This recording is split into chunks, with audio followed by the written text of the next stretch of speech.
Ako po si Bonifacio Margasino Jr. Ako po ay may type 2 diabetes at ano po ang na-hospital po ako nung nakaraang taon.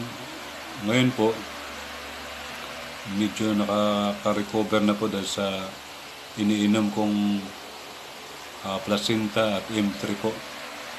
At i-insulin po ako dati, ngayon na medyo wala na po, binabawasan ko na po ang isa na lang, dapat dati dalawa, ngayon isang lang, 15 mg na lang. Ngayon po sa paggamit ko ng placenta at M3, gumaan ang pakiramdam ko at mukhang bumabata ang mukha ko. Na pakiramdam ko po yung sugat ko sa paa medyo natutuyo konti at then nabawasan po ang knob ng aking paa. Ngayon po, salamat sa Diyos dahil binigyan niya po ako ng ganitong produkto at